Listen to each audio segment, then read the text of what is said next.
Somewhere in Ohio in the autumn of 1944, a Western Union messenger got off a bicycle in front of a small white house with a screen door and a wooden porch. He was 17 years old. He wore a khaki uniform and a cap that was one size too large. He had already delivered 11 of these telegrams that year in that same town, and he had learned to walk slowly up the front walk so that the mother inside had a few extra seconds before the world she knew ended. The telegram was folded in a yellow envelope. It began with the words, "The Secretary of War desires me to express his deep regret."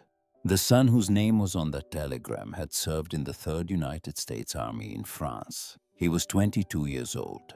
He had died on November the 12th, 1944, in a wet, cold field outside a town in eastern France called Metz. He had been in continuous combat for exactly 11 days. His father, a machinist at a Toledo tool and die plant, took the telegram from his wife's hands, read it once, walked out to the garage, and did not speak of his son again for the remaining 28 years of his life.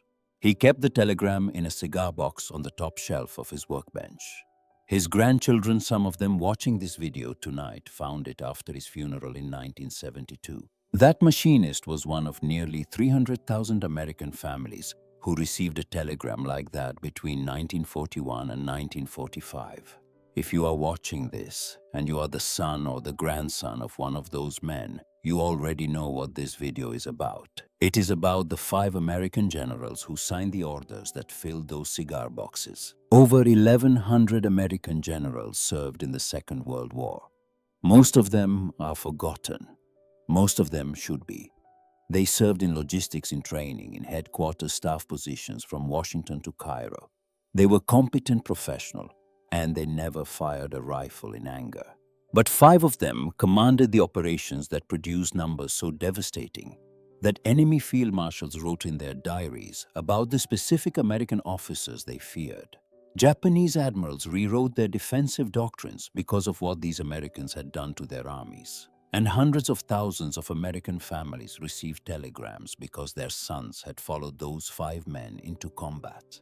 Today we rank them from 5 to 1. But before we begin, one warning that most military history videos on YouTube will not give you. The numbers you are about to hear are the best available estimates from historians and official records. They come from the U.S. Army Center of Military History, from Rick Atkinson's Liberation Trilogy, from the biographies written by Carlo d'Este, William Manchester, and Ladislas Farago from the 3rd Army After Action Report from the U.S. Strategic Bombing Survey, and from decades of post-war scholarship. But armies are collective. Exact attribution of enemy deaths to any one commander is impossible. A general does not fire a rifle. He signs orders. His subordinates execute those orders. His enemy responds. Weather intervenes. Radios fail. Junior officers make decisions their commanders never see. So when we say a general killed a certain number of enemy soldiers, we mean this. Under his direct command in campaigns, he personally planned and authorized forces reporting to him produce that outcome. The moral weight belongs to him. The mechanical act belonged to hundreds of thousands of others, including men from your town and possibly from your family. The ranking that follows is based on the scale of forces under command, the strategic impact of the decisions made, and what those decisions cost on both sides of the trenches. It is a synthesis of the most credible scholarship. It is not a definitive scoreboard.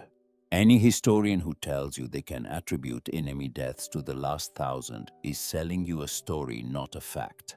Understand that and the ranking makes sense. Misunderstand it and you turn history into a scoreboard. Now here is what most people expect. They expect George Patton to be number 1. Most Americans watching this tonight have seen the 1970 film George C. Scott in front of the enormous American flag delivering the speech that won him an Academy Award he refused to accept. Ivory-handled pistols, riding crop, the 3rd Army racing across France in the summer of 1944. He is not number 1. They expect Douglas MacArthur to be somewhere in the top 3 because of his ego and his press coverage. Many of you remember hearing him deliver his farewell address to a joint session of Congress on April 19, 1951.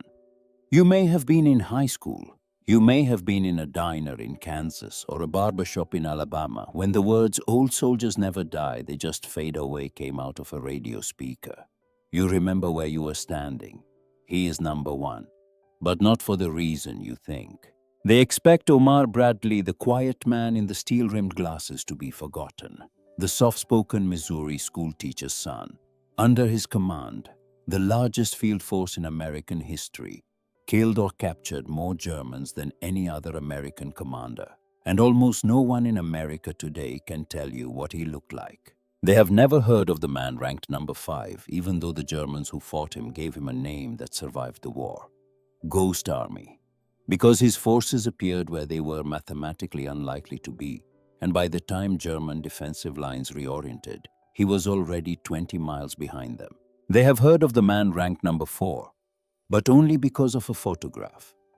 A 37-year-old brigadier general standing in the door of a C-47 over Normandy at 1:51 in the morning on June 6, 1944. Some of you remember that photograph on the cover of Life magazine. Your mother may have kept the issue. What you do not know is what he did in the 33 days that followed. This is the countdown from 5 to 1. The man ranked number 5 was born on January 9, 1895 in Chatfield, Texas, and raised primarily in the Oklahoma Territory before it was a state. His father was a country doctor who rode between farms on horseback. His mother taught school. He did not attend West Point. He was in an army that worshipped credentials and outsider his entire career. His name was Lucian Truscott Jr. By the time he took command of the American 6th Corps in Italy in February of 1944, he was 49 years old with a leather jacket he had owned for a decade, a white silk scarf knotted at his throat, and a voice that sounded like broken glass being turned over in a burlap sack. When he was a boy, he had accidentally swallowed a mouthful of carbolic acid, an industrial cleaning agent his mother kept in a bottle in the kitchen. It burned his vocal cords. The rasp became his signature. His men imitated it. His enemies never forgot it. He believed one thing above all others: speed kills more efficiently than firepower. He proved it in France in the summer of 1944, and the German 19th Army never recovered. The man ranked number 4 was born on March 22, 1907 in New York City, and he did not know his birth mother. He was placed in the Convent of Mercy in Brooklyn as a toddler and adopted in 1909 by a Catholic couple who took him to the coal country of Pennsylvania. He ran away from home at 17 to join the army because there was no work in the mines and no future in the church. By June 6, 1944, he was 37 years old, 6 feet 2 inches tall, a brigadier general, and the assistant division commander of the 82nd Airborne. His name was James Morris Gavin.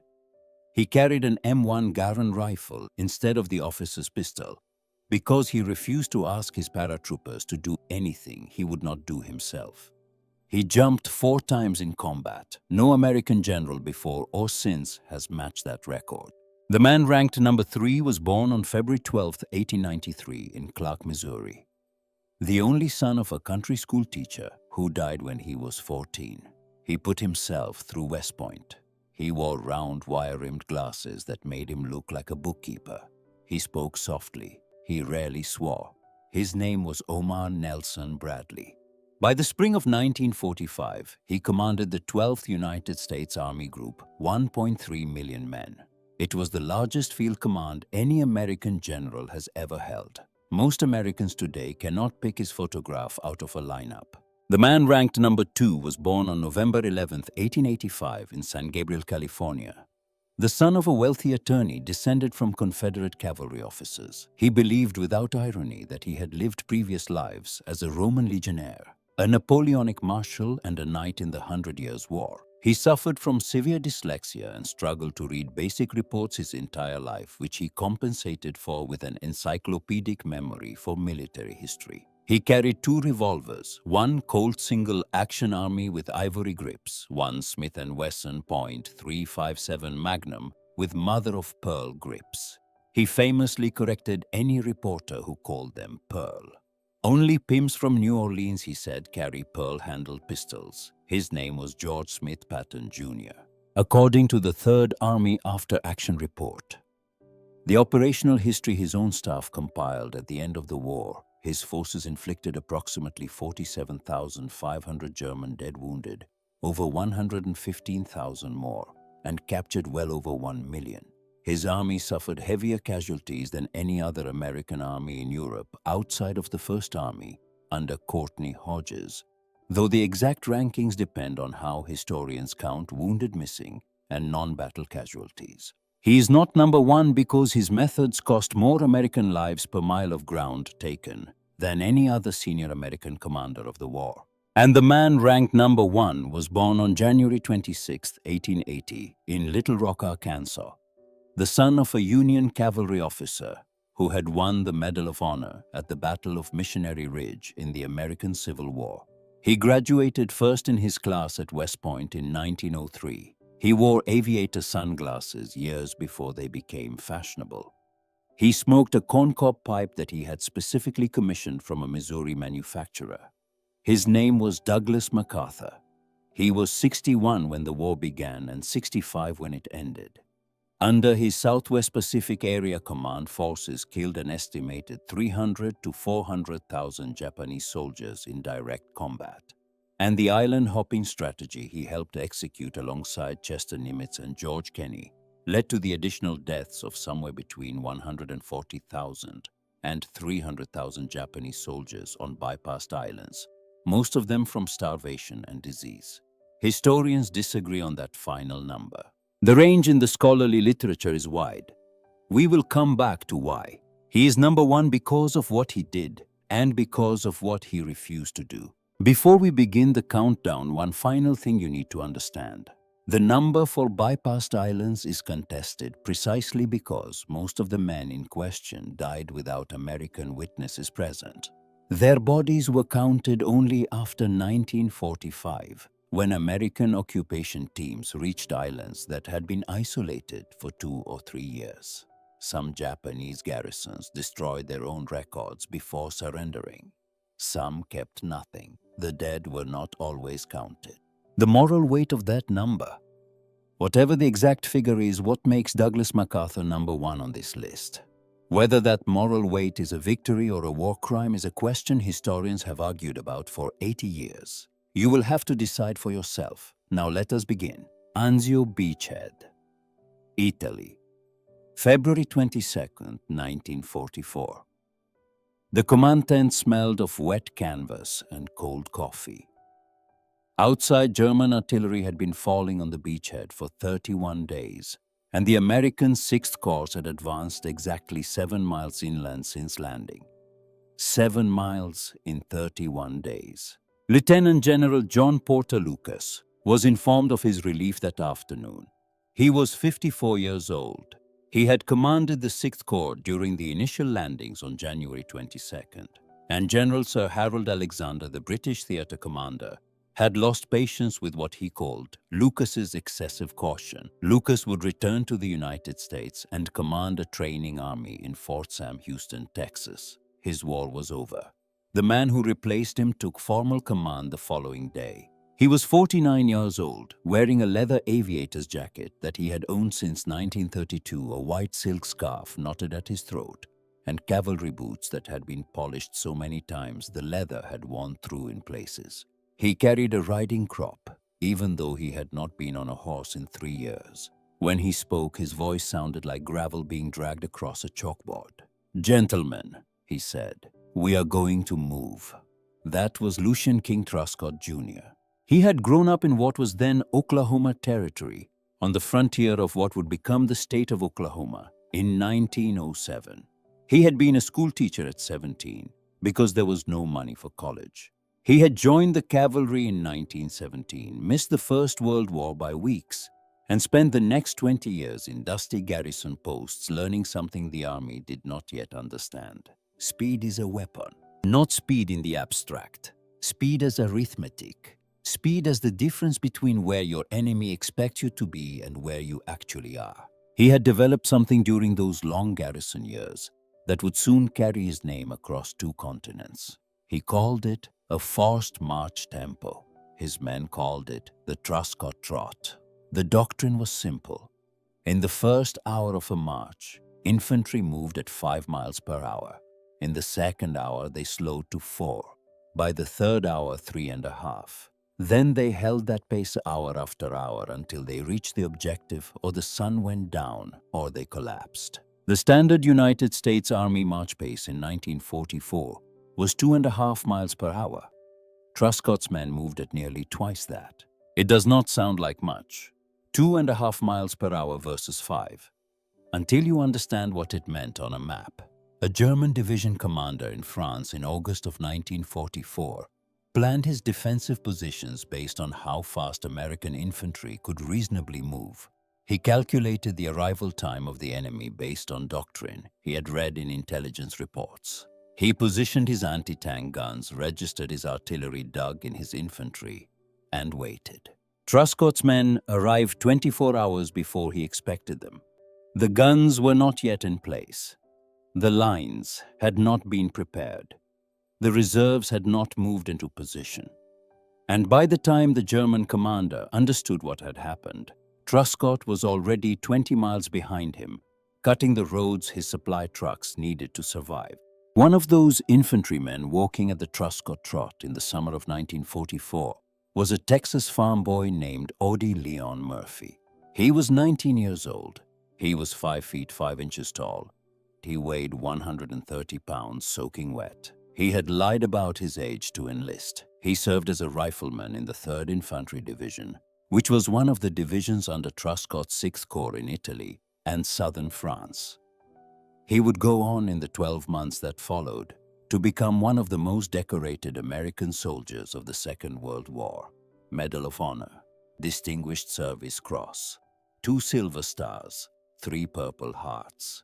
When he came home, he starred in more than 40 Hollywood films, most of them westerns, and he died in a plane crash in Virginia in 1971 at the age of 45. He suffered from what we would now call post-traumatic stress disorder, and he slept every night for the rest of his life with a loaded revolver under his pillow. He was one of Truscott's men. If you saw To Hell and Back in 1955, the film in which Odie Murphy played himself in the movie of his own life, you saw a soldier who had marched at the Truscott trot. August 15, 1944, the southern coast of France. Operation Dragoon was the second Allied invasion of Europe, and the one most Americans have forgotten. 94,000 troops came ashore between Toulon and Cannes. Truscott's 6th Corps was the spearhead. Allied command in London had estimated 90 days to reach Lyon and link up with forces advancing from Normandy. Truscott did it in 28. 400 miles in 4 weeks. The German 19th Army under General Friedrich Wiese disintegrated. Thousands of German soldiers were killed. Tens of thousands were wounded. Somewhere in the neighborhood of 79,000 were captured. The exact figures vary between American and German sources, but every account agrees that the 19th Army as an organized fighting force ceased to exist by mid-September. Truscott's 6th Corps suffered one of the lowest casualty rates per mile advanced of any American corps in the European theater. His enlisted men said he was the only general they had ever served under, who seemed to understand that dead soldiers cannot capture the next town. The Germans who fought him gave him a name: Ghost Army.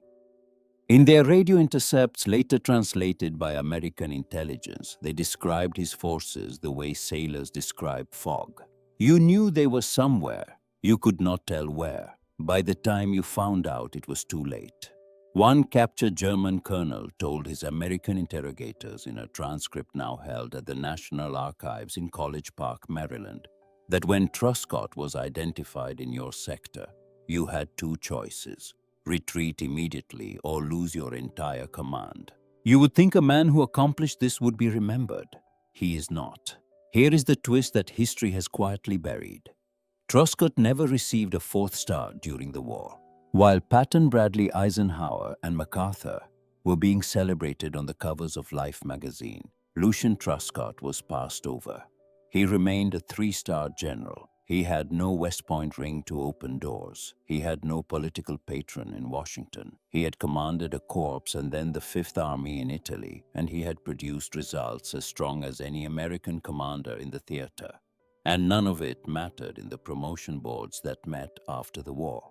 He was promoted to the honorary rank of full general 4 stars in July of 1954, 9 years after the war ended. 9 years of watching lesser men take the credit and the parades and the corner offices. He died in 1965 at the age of 70. He was buried at Arlington National Cemetery, with a headstone identical to those of the enlisted men he had led.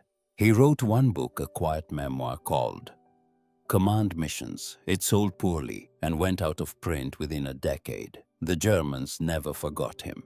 His own country did. 1:51 in the morning, June 6, 1944. The C-47 transport aircraft was flying at 700 feet above the Cotentin Peninsula, and Brigadier General James Maurice Gavin was standing in the open door. He was 37 years old. He weighed 180 pounds. He was 6 feet 2 inches tall. He was the assistant division commander of the 82nd Airborne, which meant he was second in command under Major General Matthew Ridgway. He carried an M1 Garand rifle, not a pistol, because he had made a promise to himself years earlier that he would never ask a paratrooper to carry a heavier weapon than his general did. The green jump light came on. He stepped out into the wind. The parachute opened at 400 feet. He landed in a hedgerow miles from his intended drop zone with a broken radio and a small handful of scattered troopers who had drifted down through the same tangle of French farmland. It was pitch dark. German patrols were somewhere within a mile. He had no idea where the rest of his division was. By dawn, elements of the 82nd Airborne had captured the village of Sainte-Mère-Église. It was the first French town liberated on D-Day. James Gavin's childhood is one of the strangest stories in American military history.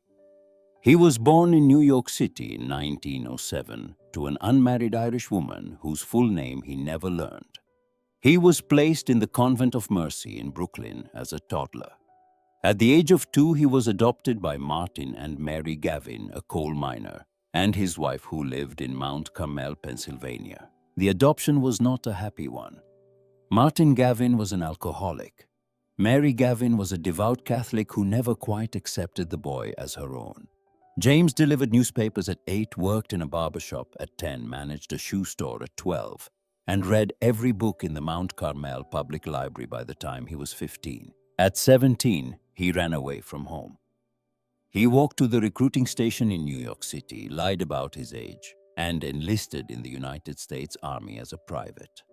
It was March of 1924. By 1929, he had won an appointment to West Point through the enlisted ranks, one of the hardest paths to a commission in the American military. He graduated in 1929, was commissioned in the infantry, and by 1941 had volunteered for the newly created parachute forces because he believed correctly that the next war would be decided by mobility rather than mass. He helped write the field manual on airborne operations. Every American paratrooper who jumped into combat during World War II jumped by his doctrine. He jumped 4 times: Sicily in July of 1943, Salerno in September of 1943, Normandy in June of 1944, and Holland in September of 1944. In Normandy, the 82nd Airborne held Sainte-Mère-Église and the vital road junctions leading to Utah Beach for 33 days against elements of 5 German divisions. They were supposed to be relieved after 48 hours. Instead, they fought for over a month. They lost approximately 5,245 men. They never gave up a single objective. One of those men was a young corporal from the coal country of Pennsylvania. He was 20 years old. He had worked in a steel mill before the war.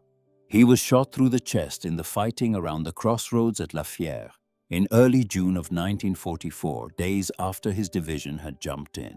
He was one of the 5,245. His mother received the telegram late that month. It was a Saturday morning. Her 3 younger sons were on the porch playing marbles. She read the words. She sat down on the wooden steps.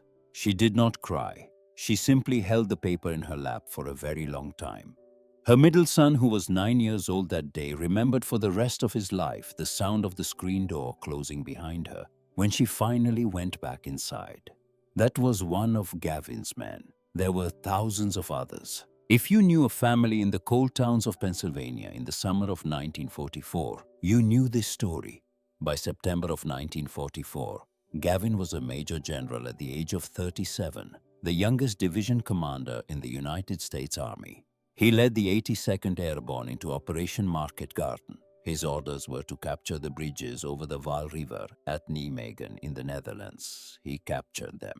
Market Garden failed anyway, and that is where the twist begins. Operation Market Garden was Field Marshal Bernard Law Montgomery's plan. 60 miles of Dutch highway, 3 airborne divisions dropped in sequence, a British armored corps racing north to relieve them. The objective was a bridge at Arnhem that would open the door to Germany. The plan failed because Montgomery had ignored intelligence reports, indicating that 2 SS Panzer divisions were refitting near Arnhem.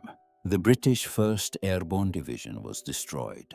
Roughly 17,000 Allied casualties in 9 days. It was one of the worst airborne operations in the history of warfare. Gavin was furious. He had watched the operation unfold from his command post in Nijmegen, and he had seen exactly what went wrong. He was 37 years old, a major general, and he had just watched a British field marshal throw away 3 of the best divisions in the Allied army because of poor planning and worse intelligence. He documented his criticisms in field reports and private correspondence throughout the winter of 1944. Those criticisms did not reach public discussion during the war. In 1944, the Allied High Command could not afford a public dispute between an American general and the most famous British field marshal alive. Gavin never let it go. In 1978, 34 years later, he published his own memoir titled On to Berlin. In it, he called Market Garden a strategic failure disguised as a tactical victory. He blamed Montgomery by name. The book was reviewed politely in the United States and viciously in Britain. British Veterans Associations refused to invite him to Arnhem commemorations. Old British officers who had once been his allies stopped answering his letters. He died in 1990 at the age of 82, still convinced he had been right. He had been. The historical consensus today, established by scholars like Anthony Beevor and Cornelius Ryan, is that Market Garden was exactly what Gavin said it was.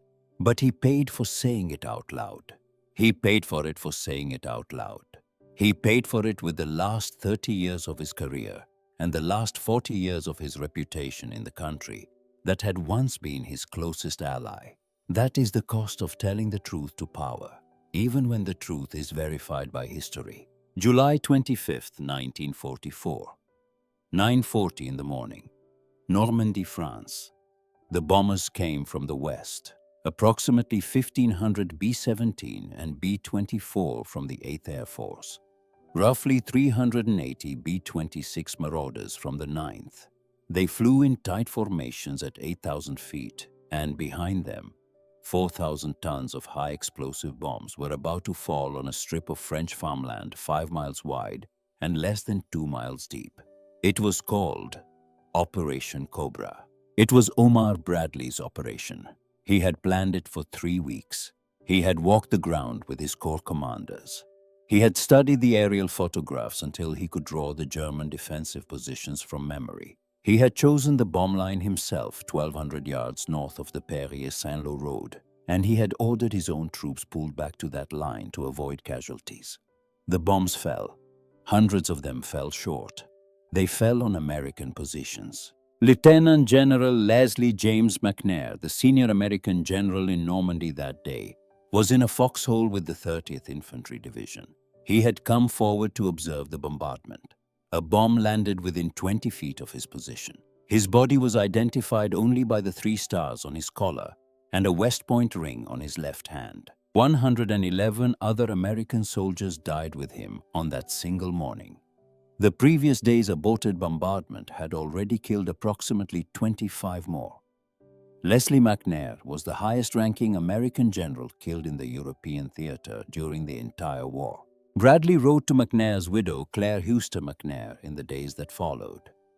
The full circumstances of her husband's death, killed by American bombs, dropped by American aircraft under American orders, remained classified for years. The army did not publicize the friendly fire cause of death.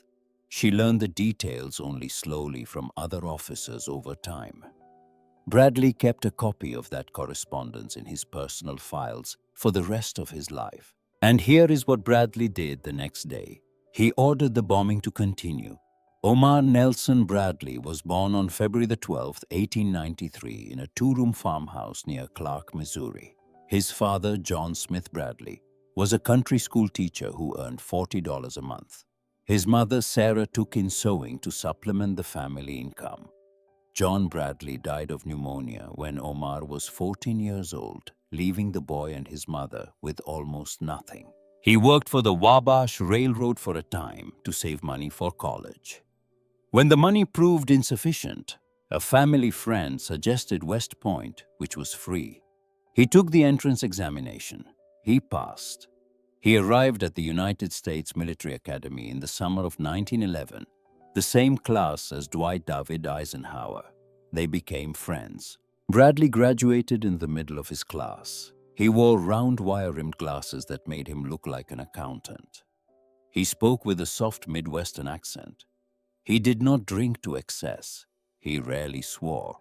He did not gamble.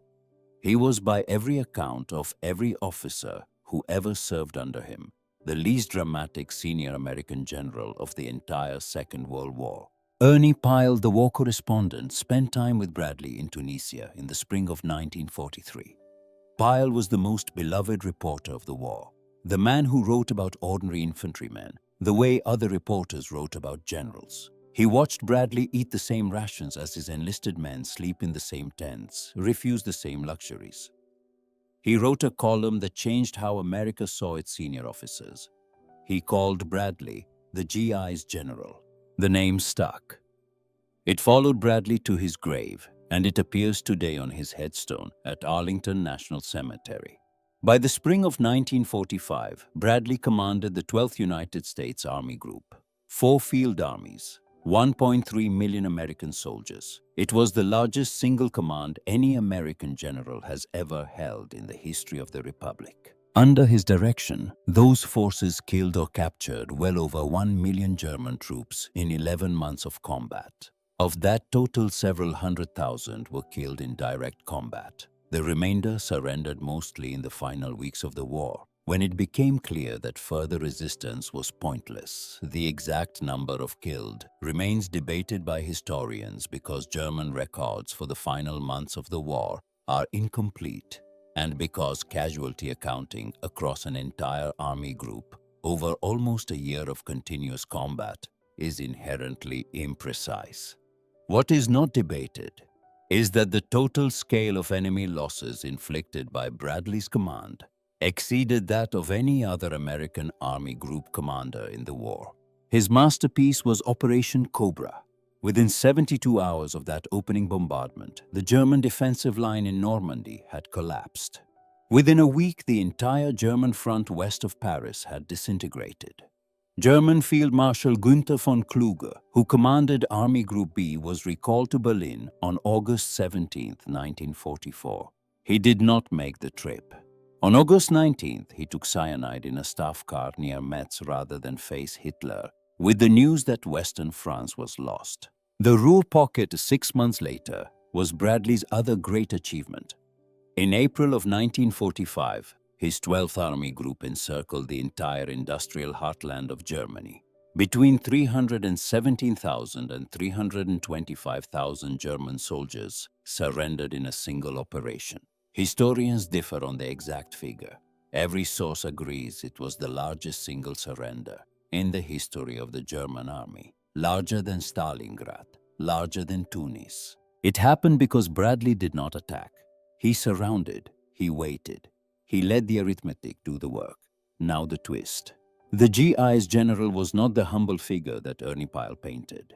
On July 25, 1944, when the first wave of bombers dropped their loads short of the target line and killed 112 Americans, including Lieutenant General Omar Bradley, faced a choice.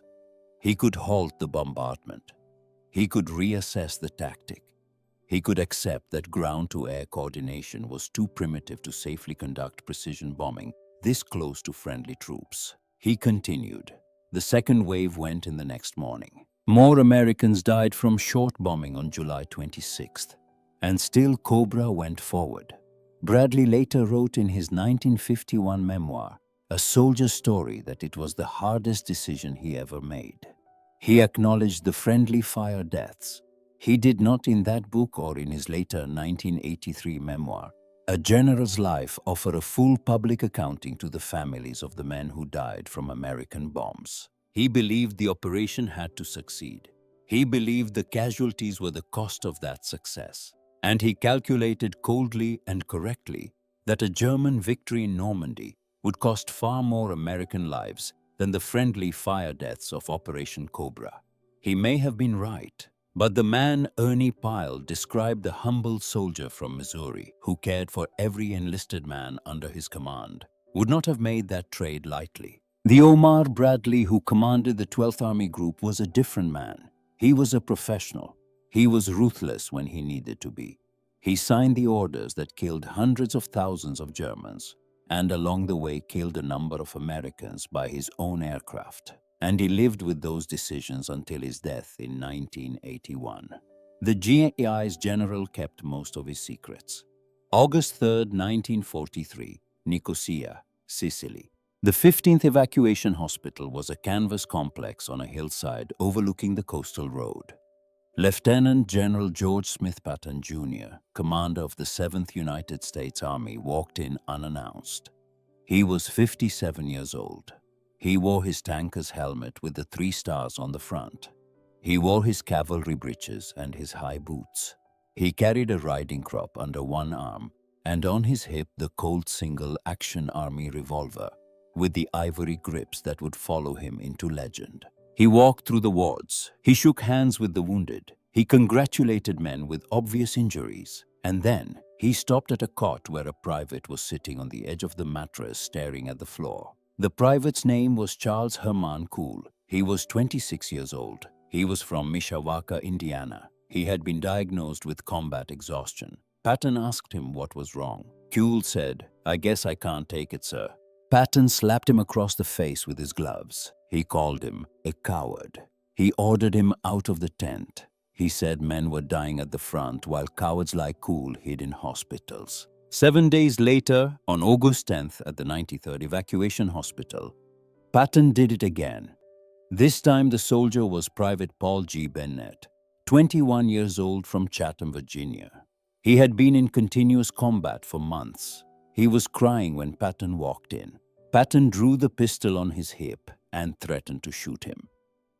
The story broke in the American press in November of 1943.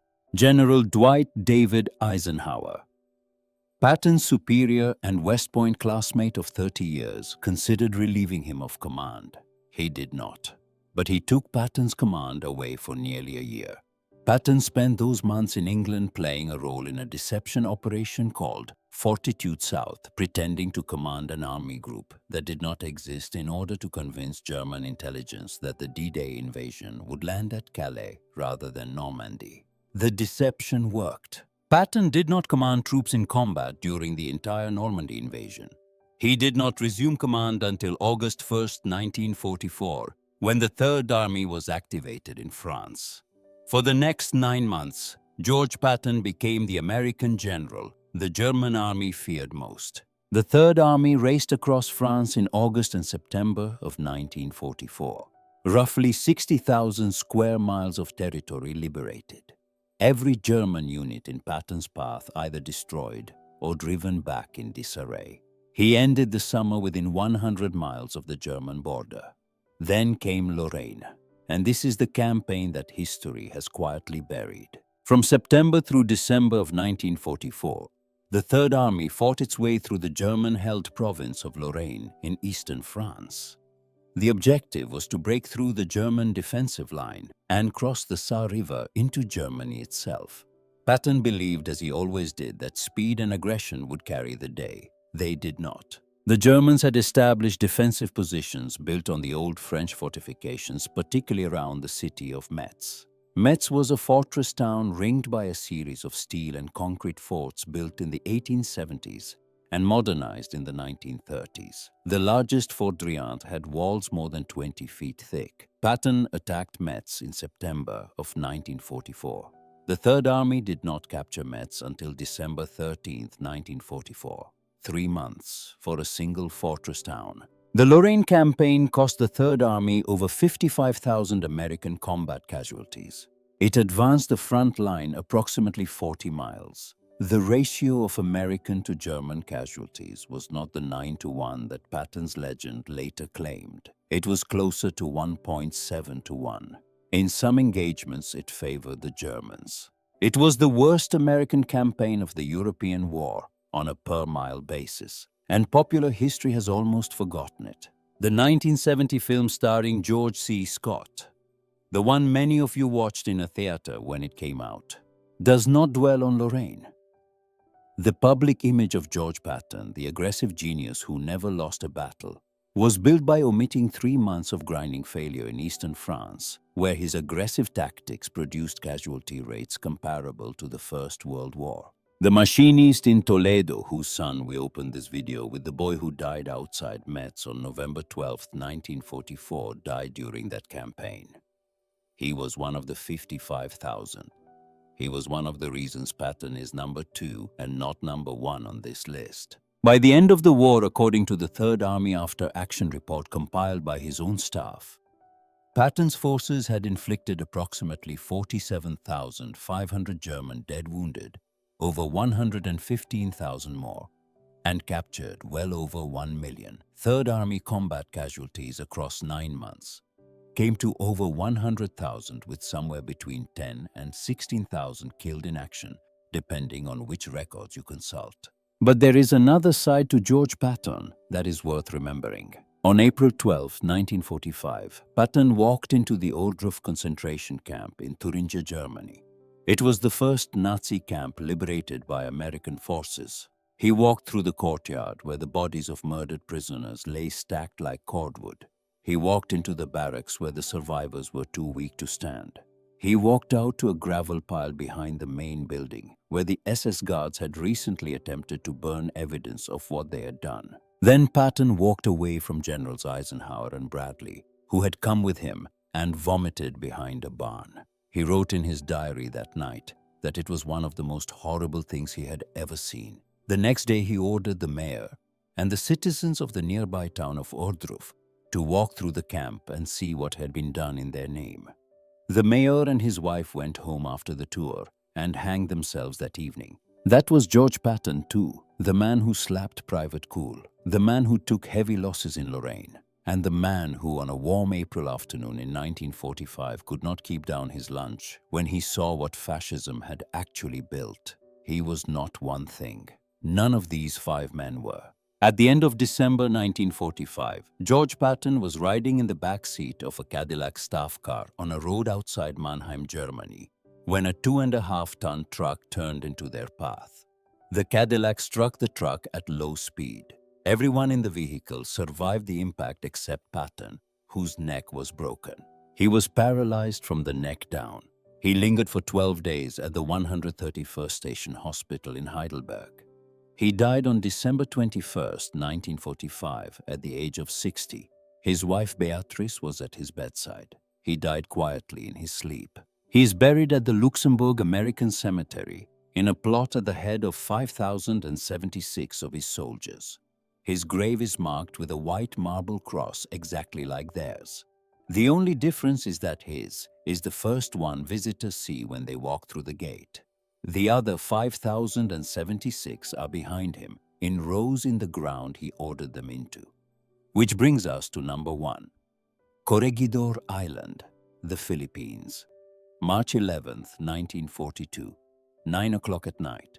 The tunnel under Malinta Hill had been carved into the volcanic rock a decade earlier. It was thousands of feet long, and it stank of diesel fumes, dysentery, and the sweat of thousands of American and Filipino soldiers who had been living underground for weeks. The Japanese army controlled every other square mile of Luzon. Bataan had fallen in all but name.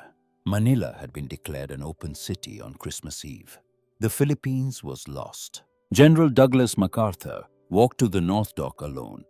He was 62 years old. He wore the Field Marshal's cap of the Philippine Army, gold braid and all. He carried the corncob pipe he had commissioned from a manufacturer in Missouri. He wore aviator sunglasses. Behind him, waiting on the dock, were his wife Jean, his 4-year-old son Arthur, the boy's Chinese nursemaid Achu, and 17 members of his personal staff. Waiting in the black water beyond the dock were 4 PT boats. The lead boat was PT-41, commanded by Lieutenant John Duncan Bulkley, a Navy officer who would later receive the Medal of Honor. MacArthur was leaving because President Franklin Delano Roosevelt had ordered him to leave. He did not want to go. He had wanted to stay on Corregidor and die with his men in the tradition of his father, Arthur MacArthur Jr., who had won the Medal of Honor at the Battle of Missionary Ridge in 1863 by carrying his regiment's colors to the top of the ridge under Confederate fire when every officer around him was dead. But the order from Washington was explicit. A senior American general could not be captured by the Japanese. The propaganda value would be catastrophic. He boarded PT-41. He would not set foot in the Philippines again for 2 years and 7 months, 10 days later. Standing on an Australian airfield in the town of Terovi, he made a promise to a group of reporters that would define the rest of his life. "I came through," he said, "and I shall return." The Office of War Information in Washington asked him to change the phrasing. They suggested, "We shall return." He refused. He believed the personal pronoun was essential. He was right in a way that would come to define both his genius and his ego for the rest of the war. You may remember hearing that phrase on the radio. You may have been a child in 1944. Your father may have read it in the newspaper on the morning he went to the recruiting office. It became the single most famous piece of war rhetoric produced by an American in the 20th century. The Pacific War that Douglas MacArthur inherited in 1942 was a strategic puzzle no American general had ever faced. The theater covered 64 million square miles of ocean. The distances were beyond comprehension. From Melbourne to Tokyo was farther than from New York to Moscow. Japanese garrisons occupied hundreds of islands across the Western Pacific. Each of them was fortified. Each of them was defended by soldiers who had been trained since the 1930s in a code that discouraged surrender. Its officers believed with religious certainty that death in battle was preferable to captivity. The conventional strategy would have been to invade every one of those islands, to land Marines and infantry on every fortified beach from the Solomons to Okinawa, to pay for every square mile in American blood. That was not what happened. Between 1943 and 1945, a new strategy emerged. It came to be called island hopping. The Americans would not attack every Japanese-held island. They would attack only the ones that mattered. Airfields, deep-water ports, islands positioned along the supply routes that fed the Japanese home islands. Everything else would be bypassed. The Japanese soldiers on those bypassed islands would be left where they were. They would be cut off from resupply. They would be surrounded by the American Navy, and they would slowly starve. This is the strategy that put Douglas MacArthur at number 1 on this ranking. But here is the twist that history books do not adequately explain. Douglas MacArthur did not invent island hopping. He claimed he did.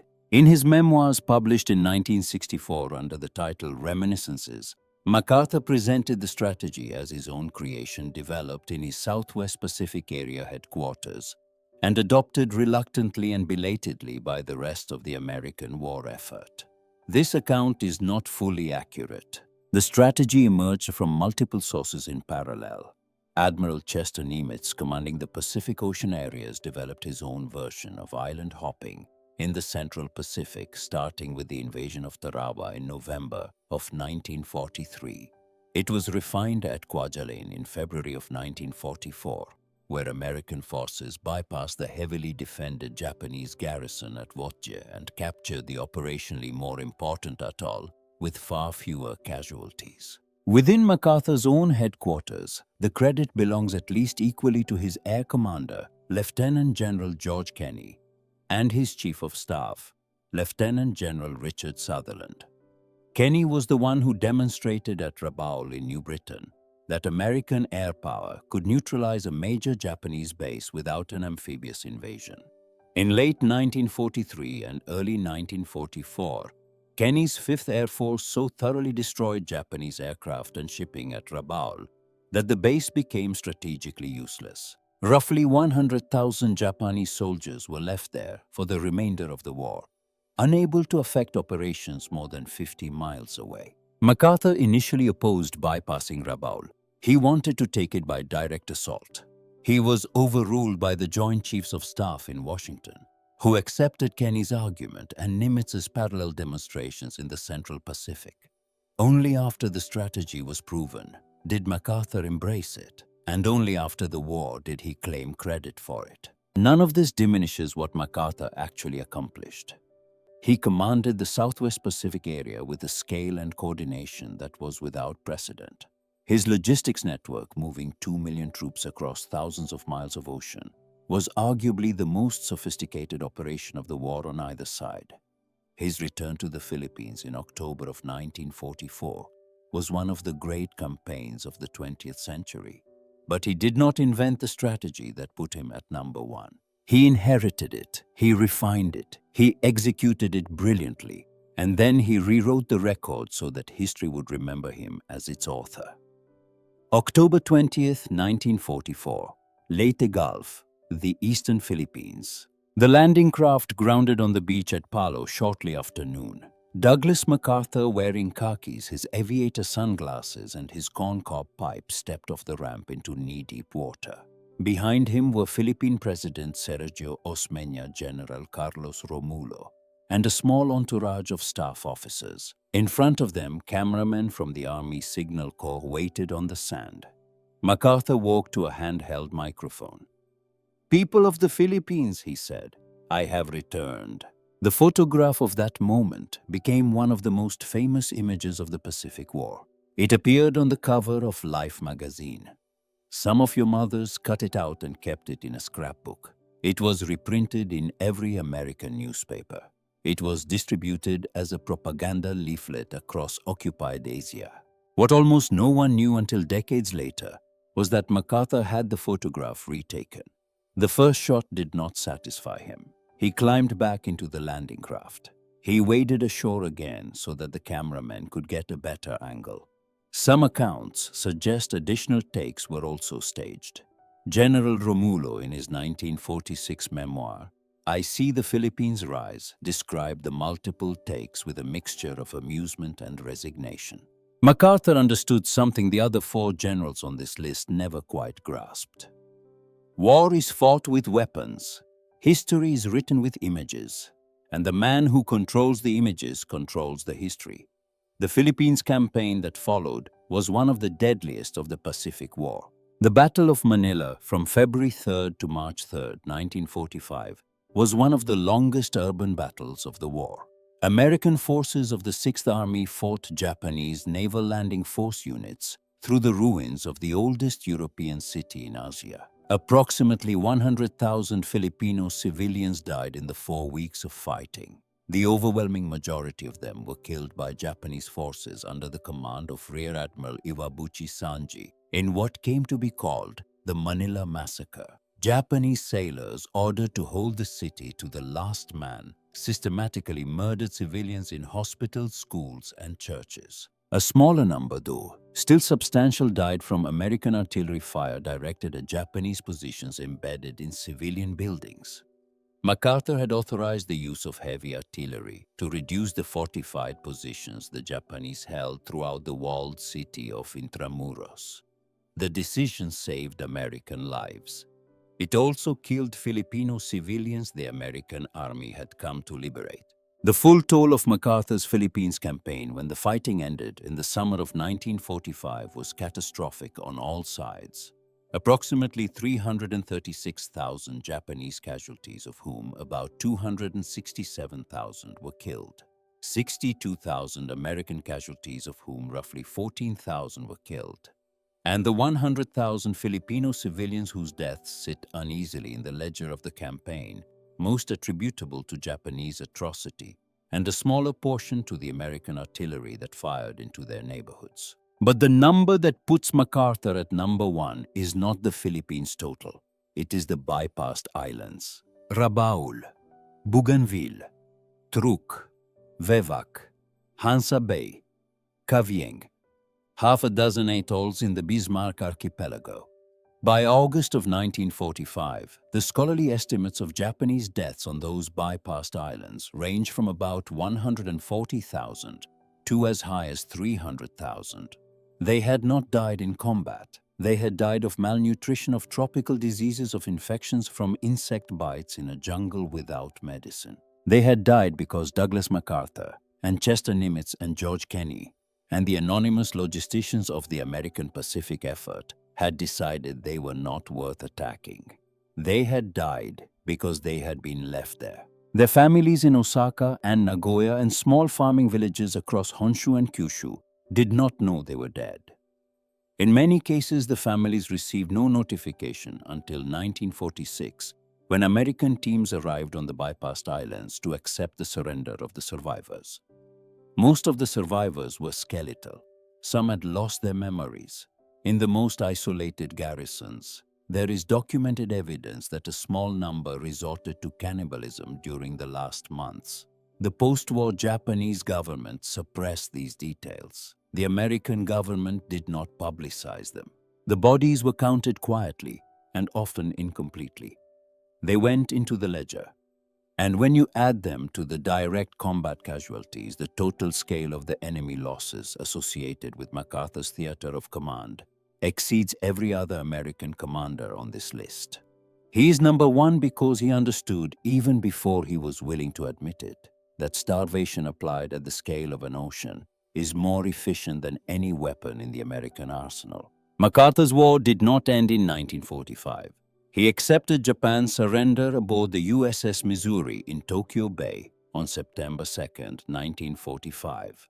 He then served as Supreme Commander of the Allied powers in occupied Japan for the next 5.5 years, during which he essentially rewrote Japanese society. Land reform, women's suffrage, a new constitution that renounced war as a national policy, universal public education. The Japan you know today, the ally of the United States. The third largest economy in the world exists in large part because Douglas MacArthur got the occupation right. He was fired by President Harry Truman on April 11, 1951, for insubordination during the Korean War.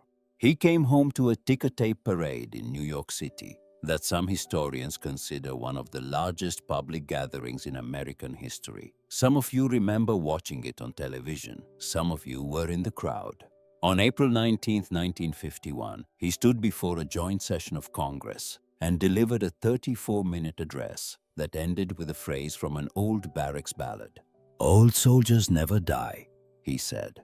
"They just fade away." He was 71 years old. He faded away for 13 more years. He died on April 5, 1964, at Walter Reed Army Medical Center in Washington at the age of 84. He is buried in the MacArthur Memorial in Norfolk, Virginia.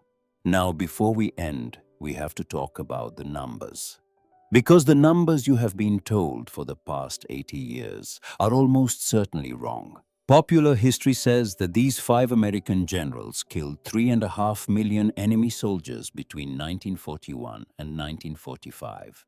The number appears in documentaries, it appears in YouTube videos, it appears in coffee table books about the Second World War. That number is inflated. Here is what the most careful sources actually suggest. Truscott's forces in Italy and southern France produced tens of thousands of enemy killed. and well over 100,000 captured. Gavin's 82nd Airborne across 4 campaigns inflicted heavy casualties on German forces, estimated in the tens of thousands, including killed, wounded, and captured. Bradley's 12th Army Group killed or captured well over 1 million Germans, of which several 100,000 were killed in direct combat, though historians debate the exact figure. Patton's Third Army, according to its own after-action report, inflicted approximately 47,500 German dead, wounded over 115,000 more, and captured well over 1 million. And MacArthur's operations in the Southwest Pacific produced perhaps 300 to 400,000 Japanese killed in direct combat, plus the additional deaths on bypassed islands, which range in the scholarly literature from about 140,000 to 300,000. Add the direct combat kills. You do not get 3.5 million.